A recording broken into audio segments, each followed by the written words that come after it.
stormy seas and lost souls. Who is it? She's dreamt of this before. It's coming. Is it?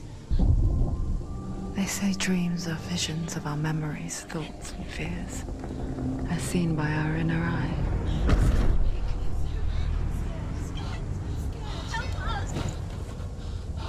But what if each one of us is always dreaming, even when awake? And we only see what our inner eye creates for us. Is this what hell is? A world shaped by Senua's nightmares. Maybe that's why people fear seeing the world through her eyes. Yes, she's scared. Because if you believe that Senua's reality is twisted, you must accept that yours might be too.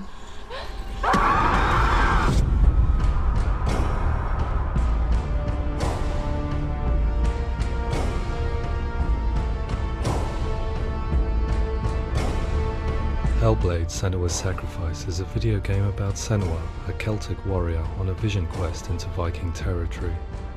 But what sets our hero Senua apart is that she suffers from severe psychotic mental illness. He knows she's getting closer. He can feel her coming closer. She's getting closer. They're watching.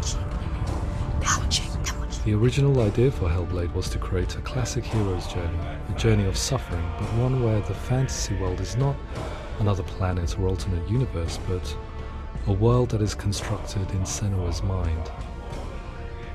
But to do so would mean putting psychotic mental illness at the center of the experience, a subject that is still considered taboo, and a challenge that was both terrifying and exciting in equal measure. In HELLBLADE, the starting point was a newly discovered Celtic goddess called Senua in Ashwell, Hertfordshire. When first discovered, her name was thought to be Senua, a name which I liked and kept. I wondered if Senua might have been a Celtic warrior like Boudica who stood up to the Romans. While the Romans had conquered all of Europe, there was a group of Celts up in the furthest reaches of the Roman Empire that could not be conquered, the Picts. And so the Romans built a wall, called Hadrian's Wall, that spans across Britain from sea to sea to keep the Pictish barbarians at bay. The Picts were known for their war paint, painted on with woad, and their matted hair clumped with lime. And so Senua would be a barbarian Pict in this image. What's your name? Senua. I haven't seen you before. I don't live home much. Oh, Zeno's daughter. I have to go. Wait! Orkney is off the coast of Scotland and was inhabited by the Picts, steeped in history and mystery, and so I made Orkney Senua's home and set the stage for a crisis. In the late 8th century, the first Vikings landed on the Orkney Islands. The population of the Picts crashed thereafter, replaced by the Norsemen of the 9th century. Were they wiped out? We don't know for sure, but it would seem likely given the reputation of the Vikings. The Northmen's brutality is legendary. High-ranking leaders and chieftains of the tribes they conquered were often offered as sacrifice to their gods. The most brutal of these sacrifices was known as the Blood Eagle. I imagine Senua as a young female warrior who returns home from exile to find her partner, Yithian, brutally sacrificed to a Norse god by these hellish warriors from a faraway land. I imagine the horror of this moment and how it would have dragged her deep into mental torment.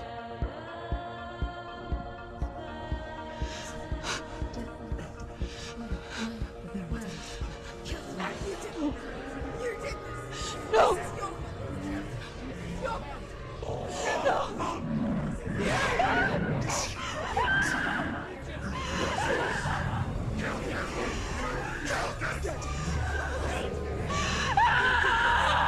I came to learn that the Celts had a sophisticated and nuanced perspective on the nature of mental disorder. One term they used was Gelt. A Gelt is a man or woman who has been driven mad by a curse, battle trauma, or grief. The Gelt would take to a life in the woods in search of penance, punishment, and purgation. And so Senua became a Gelt, cursed by darkness, looking for redemption in the wilds. Another word the Celts used in reference to mental disorders was druth, meaning fool, or Liar. one who utters the words of God. They tell of the mad sinner who flees battle into exile and takes on a beastly nature, growing feathers on his body. The character called Druth in Hellblade is based on a little-known person called Findan, an 8th century Irish Celt who was captured and enslaved by the Vikings, but eventually escaped to Orkney where he became a monk. I will tell you my stories of hell, if I may walk with you. Upon meeting Senua, it would be his stories that fuel her quest deep into their world of gods. The Northmen say the world will come to an end.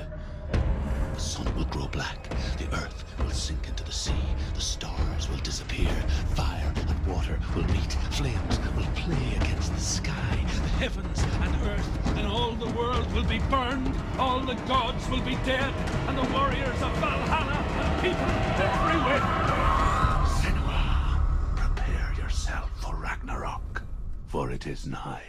So the stage was set for a new adventure, a journey into the Norse underworld called Hell, a vision quest fueled by madness and myth, a fantasy that was created by Senua's own mind, and one that we would experience through her eyes. This is your mission. This is your quest. There is nothing else left. To make a game about a warrior with psychotic mental illness as its central theme was fraught with danger. Mental illness, such as psychosis, is still taboo and rarely acknowledged in a century of cinema, never mind the new medium of games. Where it does feature, it often conflates psychosis and psychopathy associated with a lack of empathy. It is unfortunate that these two words sound so similar that they are used interchangeably in media. I must admit that I didn't have to look very far to discover my own ignorance of the subject. So we reached out to Paul Fletcher, psychiatrist and professor of health neuroscience at University of Cambridge. Psychosis is a descriptive term, and it refers to having a loss of contact with objective reality. So it's characterized by two main sets of symptoms. One of them is hallucinations, where somebody experiences perceptions when there is no actual objective thing out there to perceive. You're already dead. Who are you? And the other is delusions, where somebody comes to very often bizarre, unpleasant, frightening beliefs when there's no good evidence in favor of them. There's no doubt about it. The source of the darkness is in Helheim. And the goddess Hela holds his soul there. We reached out to Welcome, a biomedical research charity that spends billions on research and awareness programs aimed at improving health. Mental health hasn't always been presented in the media in a way that is particularly helpful.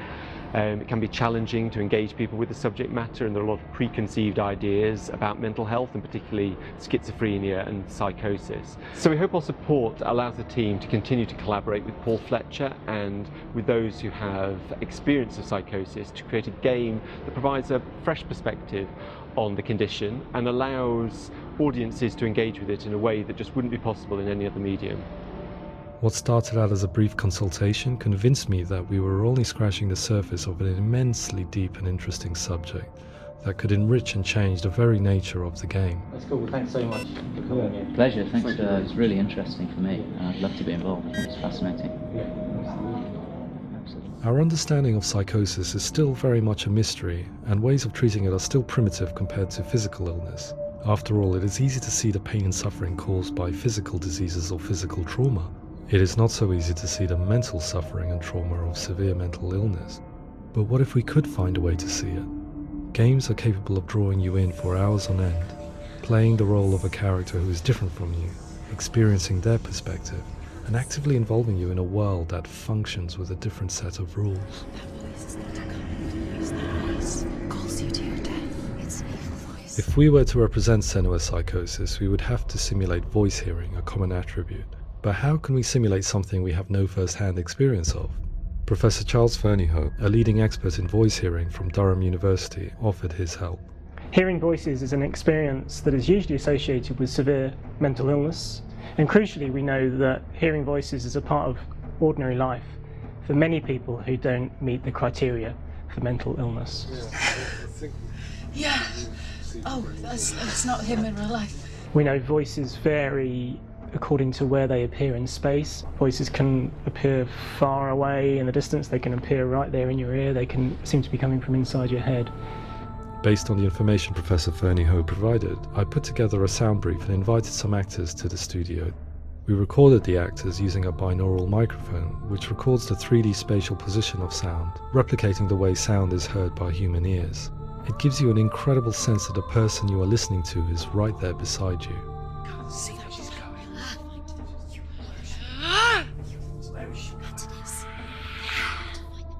Rachel Waddingham from the Voice Collective came to our studio with 2 young voice hearers to speak to our team. We talked at length about their experiences and they listened to our tests, giving us feedback on how we could improve on it. Everyone hates her.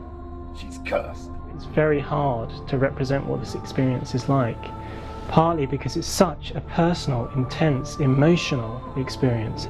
It's testament to how Ninja Theory have been listening to what the researchers are saying, but also, crucially, listening to the experts by experience. What they've come up with is so compelling. It's by far the best representation I've heard of what these experiences are like.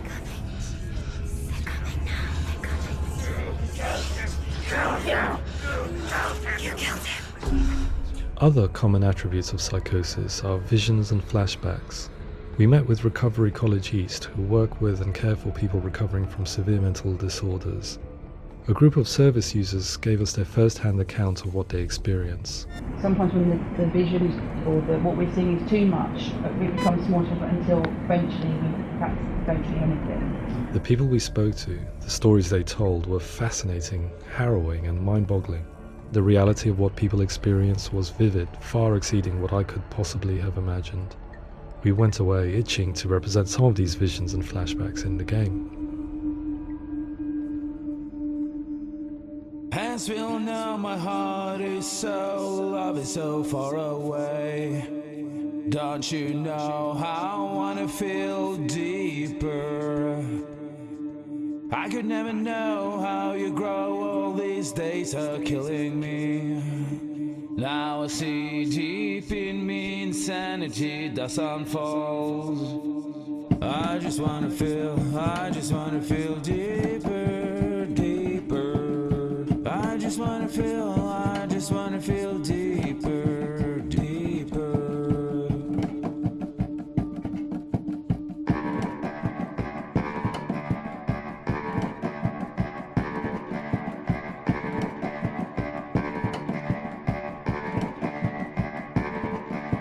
As we all know, my heart is so, love is so far away.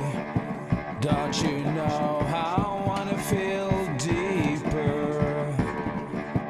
I could never know how you grow, all these days are killing me. Feel like this, read like this, I just wanna live, that's all. I just wanna feel deeper, deeper. I just wanna feel deeper, deeper.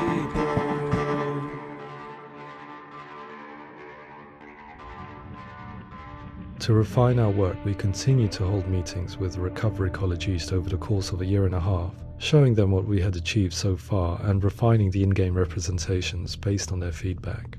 With their help, flashbacks, visions and changes in perception were woven into the story and gameplay of Senua. The students that are involved in this project are incredibly excited about being involved. They have described the experience as being important because it values their lived experience and shows that despite what we have been through, all of that experience becomes valid, that actually it's something that we should all be talking about. The experiences described range from beautiful to frightening beyond comprehension. I heard of a girl who has to live with an angry voice screaming at her, slamming on her doors and walls 24 hours a day. I met someone who would often see hanging corpses in a room, so real that she would sometimes try to rescue them. The panic and fear that comes with such visions is entirely understandable, and it can be a living horror for some. Worthless, weak, pathetic. Go on, feel sorry for yourself, because there is no one left to do that for you. I was urged by one fellow that we should not shy away from showing this horror, and so I was perpetually torn in making HELLBLADE. Had we gone too far with our representations or not far enough? broken and lost. Just like your soul. Come on.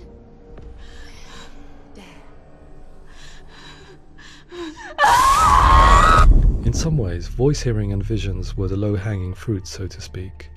There's another aspect of psychosis that is much harder to explain, but one that I think video games are uniquely able to represent, which are often called delusions.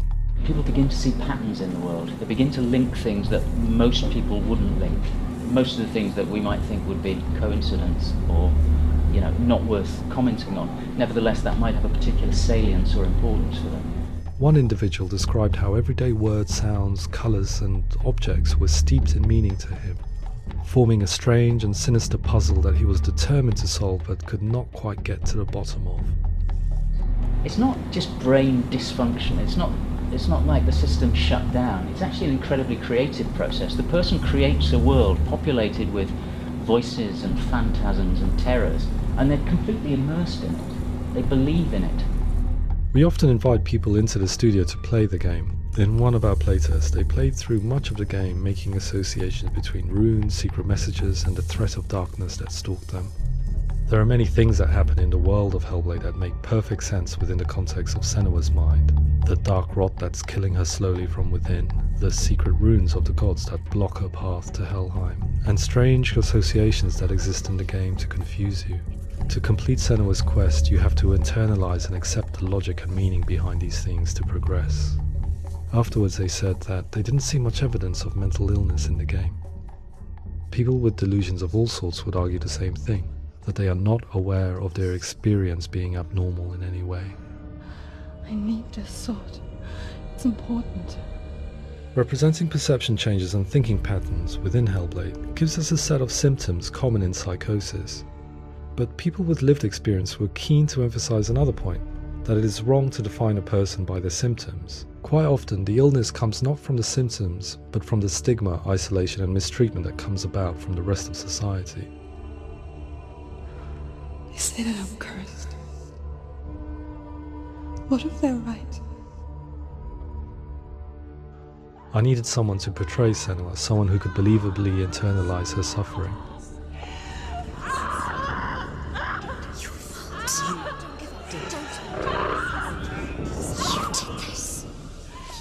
Melina Jurgens, our video editor, had been a stand-in for Senua over a few months while we perfected our motion capture techniques. Without realizing it, she had already auditioned for the role, and I knew her well enough to know that I didn't have to teach her to act, but to relive her own internal pain. As often is the case, those who have suffered mental anguish are never far from us.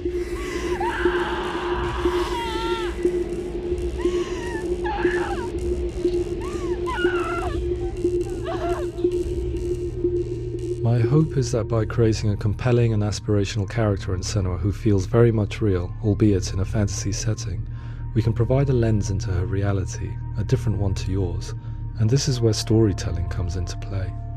I imagined her life based on common threads in real people's lives.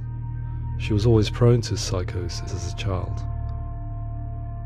Her mother Galina also heard voices and had visions, so perhaps there was a genetic aspect. Or perhaps it was cultural, as she lived within a world without science, of gods and a superstition, as exemplified by her druid father Zimbal. Psychosis developed in her late teens to early 20s and was exacerbated by stigma and isolation at the hands of the clansmen and her father. This darkness. It's spreading. The trauma of seeing her lover Dillian sacrificed tips her over the edge, making her remodel her reality around a concept that connects everything: the darkness. So the question, is what Senua experiences real? Can only be answered by saying, yes, it is real. It is her reality. All of her suffering will have been for nothing. It's just a matter of time. Towards the end of the project, service users and professionals that had collaborated with us were invited to see the near-final game. It was a chance to see if the game had reflected their views or if it had misrepresented them. For me, being involved in especially developing Senua's character has been really important, and being able to bring in my perspective and what I see and what I hear and having that built into the game has been a real privilege. It's gritty and it's meaty, and there are some tough subjects in there that are being tackled with honesty.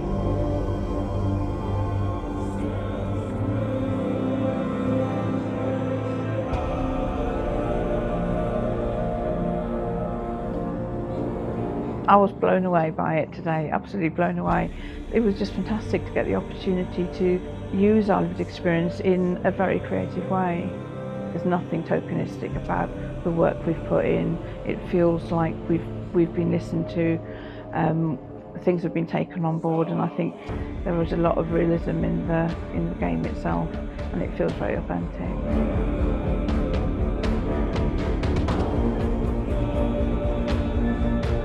HELLBLADE will give people a good experience of what it's like to hear voices and have those experiences.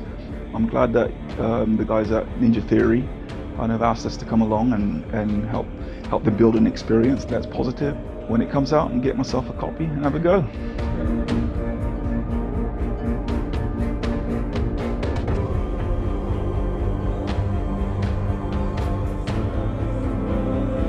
I think all the way through I was really inspired by how the conversations have translated into the game in a way that I think I didn't imagine was possible. So wonderful, really wonderful.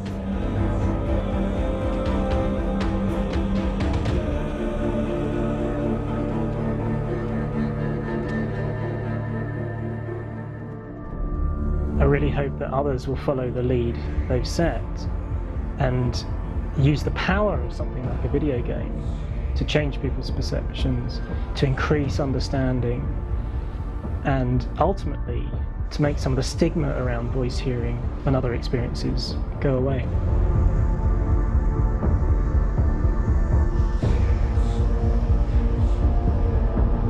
For me, it was really exciting to see something that I explore scientifically being represented so beautifully in a character who's trying to penetrate the mysteries of the environment in which they've been placed, with all of this strange uncertainty and noise and conflicting information that they're getting. I'm very excited by this way of trying to represent mental illness, because I think it actually might be offering us insights that we wouldn't get from pure scientific explorations, and actually giving us quite an empathic view of what it might be like.